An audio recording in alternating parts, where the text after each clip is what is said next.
Welcome, everybody, to the Cone of Shame Veterinary Podcast. I am your host, Dr. Andy Roark. Guys, I am here with Peter Tanella.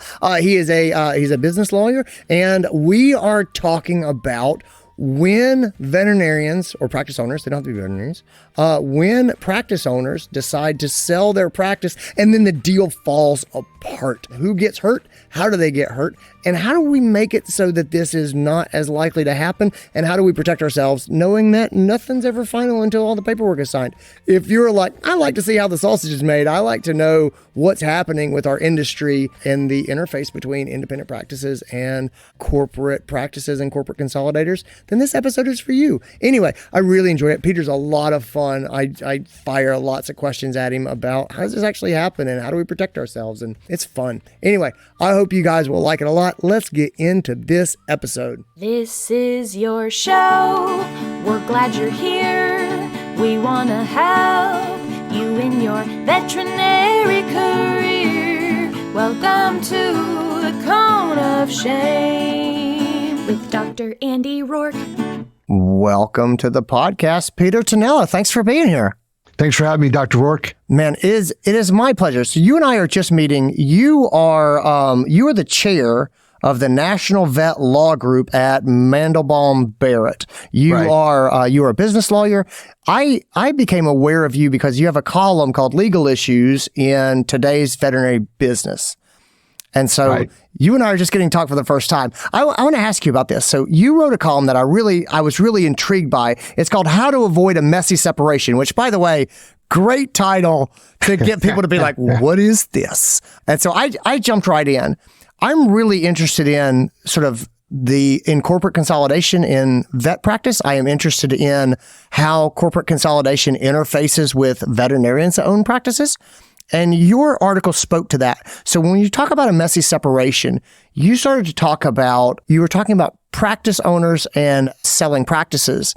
And then because of changing sort of economic landscape, those deals kind of falling apart. Can you just sort of lay that out at a high level, Peter? Like, talk to me what's sort of going on. Set the background for me. Sure. First of all, thanks, Dr. Roark, for having me on. It's great to meet you. I appreciate you reaching out. It really started last year, and everybody knows with corporate consolidation, I'd say 2022, 2021, and 2020 was like the wild, wild west in terms of consolidation, all the practices being consolidated. Last year, you saw a slowdown in that, and you saw the consolidators pivot in the direction where they were much, much more careful in their acquisition targets.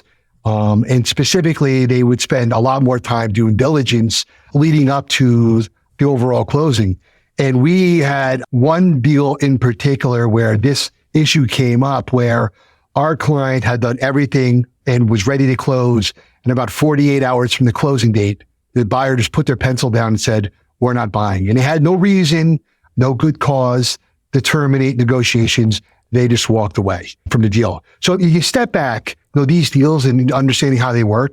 Typically, the seller receives a letter of intent. Now, back during the wild, wild west days, the sellers were receiving 7, 8, 9 LOIs to sell their practice. Mm-hmm. Last year, when things started to pivot, the sellers were getting 1 or 2 or 3 LOIs.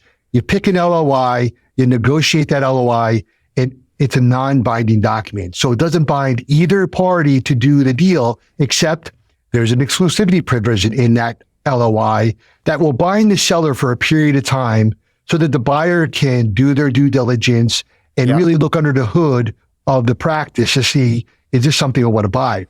Okay. The only really legally binding document is when the parties get to the closing, because most of the deals are what's called a sign and close. So you go from the LOI phase, and in the LOI, those terms get baked into the deal documents. None of them are signed until you get to the closing. So during that period of time, either party can still walk away from the deal. They're not bound to do it. Back during the Wild West, as I like to call it, you never saw buyers walking away from deals. It was unheard of because everybody was so anxious to get a practice. Last year that changed, and you saw the buyers taking a lot more time, the buyer practice, really, really doing their due diligence. And then you are hearing stories throughout the industry of buyers just walking away from the deal. So what we recommended once that happened to our client, we said, okay, how do you avoid that happening again? Yeah. Like the whole idea is you want to learn from different exposures. What can you do to incentivize the buyer to continue to move forward with the acquisition? So you put language in that letter of intent that if the buyer walks away from the deal, or what I like to say, no cause whatsoever. Okay. It's one thing if they see something they don't like the employees and associate leads, things that make sense. Yep. But if you're just going to walk away and say, hey, you know what, Dr. Roark, I don't want to buy your practice, and you have no reason for it and no cause to walk away, there should be, in our mind, or at least the parties should negotiate what's called the breakup fee. So there's a dollar amount agreed upon at the very beginning of the deal that's in the LOI that if the buyer should walk away for no cause and really not act in good faith, then the buyer should know that the seller is going to incur significant expenses once they negotiated the LOI and leading up to the closing. You're talking legal fees, accounting fees. And if you're just going to walk away a week, 2 weeks prior to closing and you don't have a good reason to do it, there should be some type of deterrent or some type of monetary compensation to make the seller somewhat whole so they can recoup the fees that they spent on their professionals and maybe they can pivot to another buyer. All right. So I got a couple questions here. So let me step back for a second. With this change that we saw in the last year, Peter, is this 100% driven by increased interest rates, the expense of borrowing money? Is this a change in the consolidation cycle that we're sort of seeing in the industry? Kind of where is your head at as far as looking at drivers for this?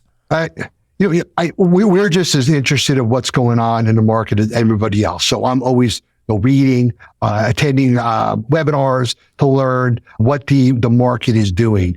But from our observation last year, obviously with the interest rates rising substantially, it made the cost of money or borrowing the cost of money much more expensive. Mm. So a lot of the consolidators, they put the brakes on and said, okay, we're gonna stop with acquisitions. In addition, coming out of 2021. So many of them did so many acquisitions that they actually had to take a step back and onboard all those practices. If you're acquiring 30, 40, 50, 70 practices in a year, you're a practice owner, you got to onboard and, practice management, you bring those people onto your platform. So I think it was a combination of things, but the main driver being the interest rates going up the way they did that made the cost of money so much more expensive. Are there flags or warnings that people sort of see with this? I mean, I just sort of empathize with the veterinarian here, right? We're 48 hours out from closing this deal. If I was going through with something like this and I was going to be selling my practice, are there warning signs that I should be looking for? I've entered into this LOI. When should I start getting squirrely, Peter? Or should I just wait it out and say, no, I can't do anything about it. I'm going to assume we're going to move forward. Help me. I know that some people are going to hear this and kind of chew their fingernails. What would you say to someone who's going, I don't know, I'm nervous this isn't going to happen? I think if you're somebody who's listening to this, you ask your attorney who's representing you. I'm here. I've heard some stories about buyers just walking away from deals for no reason, with no cause. How do I protect myself, Mr. Attorney or Mrs. Attorney, from that occurring? I don't know if you're going to see signs, because I think last year, one of the other things that we saw a lot of where the deals were taking longer. Before the 3 years before that, you'd get an LOI and you were closing a deal within 90 days, pretty much, lock, stock, and barrel. Last year, that 90 days may kick out to 120. May kick out to 150. The buyers just kept doing more diligence. And just think of it. You're the seller and your buyer says, I need another 30 days. What are you going to do? You're already 90 days into it. Now you're going 120. As a seller, they get into this mindset. It's emotional. So once you're first of all, you're dating to see which buyer that you want to work with. Mm-hmm. Then you finally pick that one buyer. You're working your practice, and then you're focusing on that buyer. And emotionally, You're focused on that buyer. And for them to all of a sudden say, oh, I don't want to do the transaction anymore, I can't, and the emotional impact of that is significant. So if your buyer who you're focused on says, hey, Pete, I know we need 90 more days, to look at Dr. Roark's practice. Okay. I go back to Dr. Roark and say, this is what they're looking for. You and I are going to talk about an extension, and you're already in this thing. Yeah. It's like I like to say, in the deal terms, like you're pregnant, you're fully in the deal. So what are you going to do at that point in time? You're obviously going to give the concession and give more time. But to answer your point, I don't know if you're going to see specific indicators. I think now that we've gone through a whole year of hearing rumblings of buyers walking away, sellers should be asking, what do we do in the event that the buyer walks away for no cause whatsoever? Hey guys, I just want to hop in real quick and let you know about my exam room communication toolkit. That's right, guys. I have team training on exam room skills. I don't think there is a better way for you to train your team than for the people going into the exam rooms to get together as a group, get some education, and then talk about how they do it in their practice. Do you guys do this? What does this look like? Can we talk about a time that you saw somebody do this in the practice? What did it look like? If you want to actually get people to change what they say and how they behave, you should train them together so they can discuss it. And that is why this training is made to be done in groups. It's made for teams. I have 17 different tools that I lay down, and they're each modular. You can break them up. You can tag them onto a staff meeting, 5 minutes, and then they all have discussion questions that will help you get your people to talk about what they do. But you can get the door open. You can get people being honest about the experience they have in the exam room, and you can get them making changes and raising their game in a way they feel good about, and not in a way that they feel scolded or they feel like they're not doing what they're supposed to do. It is a very positive way to learn and encourage. So anyway, that is at drandyrork.com. I'll put a link in the show notes, but it is my exam room communication toolkit. I hope you'll check it out. Let's get back into this episode. So Peter, if we're going through this deal, let's just say I'm going to sell this practice and you're representing me, and then the buyer or the seller comes back and he says, the buyer comes back and says, hey, I need another 90 days. That by itself doesn't bother you, does it? Well, you obviously as your attorney, I'm going to ask, why do you need another 90 days, Mr. Buyer? What are you looking for? And usually you don't see a kick out 90 days. It'll be in increments. So Gotcha. if the LOI says the parties are going to close, 90 or do a good faith effort to close in 90 to 120 days, following the execution of LOI, that's where you're tracking. So the buyer, as the parties are moving along, negotiating the deal documents, getting closer to that time frame, if the buyer will typically reach out and say, Pete, I need another 30 days. Where our client's still looking at this. Why do you need another 30 days? And that's where I go back to you. And you may say, Pete, do you have any issue with another 30 days? I said, no, Dr. Roark, I see they're acting in good faith. They're moving everything along. We're negotiating documents. Everything in the transaction is moving along in the ordinary course. I don't see any red signs. It's when they're not getting back to you and there's delays. And remember, it's two parts here. It's the legal end and also on the business end, that the business folks are working directly with the sellers. The seller, slowly getting acclimated and working towards an onboarding that'll happen at a closing. So if the pencils are down by the buyer and you don't see movement, that's I guess think about it. That would be a red sign. If you don't see movement going along as the deal is being negotiated, that could be an indicator that maybe something is up. Yeah. If I'm the seller here and I'm looking at this LOI, I totally understand why a potential buyer would want an exclusivity agreement, right? They don't want me to deal with somebody else while they're doing their due diligence 100%. or things like that. Right. But also, Peter, I'm incurring all the pain here, right? Like I'm the one who I can't continue to negotiate with other interested parties. I can't, I am incurring costs on my side to sort of go through this process. I'm investing time, especially if we're having conversations about onboarding into the larger organization, things like that. It seems to me like I'm incurring a disproportionate sort of amount of risk. And so what I'm understanding from you is sort of with this sort of a breakup clause would be something like, at least if I go through all that process and then they just say, I don't want to buy this and they walk away, I would be compensated. Is there any other way? First of all, I'm curious if you agree that the seller is carrying a lot of risk going into this LOI compared to the buyer? And then second, are there other ways to sort of offset that risk where you feel like, okay, I'll go through this dance with you, but I'm not going to feel like I'm sort of closing off a lot of opportunities for myself that you might just walk away from at the end? Right. No, it's a good question. I think they're both incurring risk, because remember, a buyer is also incurring legal fees too. So they're moving forward together. So it's the cost of doing business for both parties. Okay. I have no issue with the buyer requiring a seller to be bound by an exclusivity period within the letter of intent. None whatsoever. I think that's completely reasonable and fair. Okay. And I don't have a real issue if the buyer, while they're doing their due diligence, they've signed the LOI, now they're working with the seller, and they're looking at contracts, they're looking at their financials, they're talking with employees. When they're doing their due diligence, if something comes up that makes them really uncomfortable, where they don't want to go forward with that deal, and there's a justified reason to walk away, I don't have an issue with that either. The point of what we were addressing was if somebody's not proceeding in good faith, gotcha, and you all of a sudden say, I don't want to do the deal, I'm walking away, and you have no reason whatsoever other than, I don't want to do the deal.